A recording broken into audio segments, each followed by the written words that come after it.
हम जो पासबां ठहरे फिर ये अहद करते हैं, तेरे मान की खातिर, तेरी आन की खातिर ये लहू बहा देंगे, अपनी जान लुटा देंगे, हम जो पासबां ठहरे। खातीन व हजरात, चीफ ऑफ आर्मी स्टाफ और नामजद चीफ ऑफ आर्मी स्टाफ कमान की बाज़ाब्ता तब्दीली के लिए तशरीफ ले जाएंगे।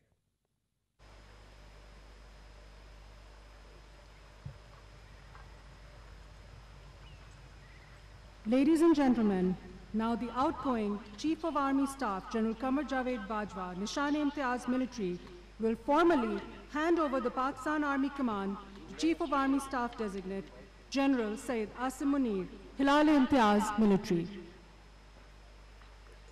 ख़वातीन व हज़रात, जनरल कमर जावेद बाजवा ने पाक फौज की कमान बाज़ाब्ता तौर पर chief of army staff general Syed Asim Munir Hilal-e-Imtiaz military को सौंप दी।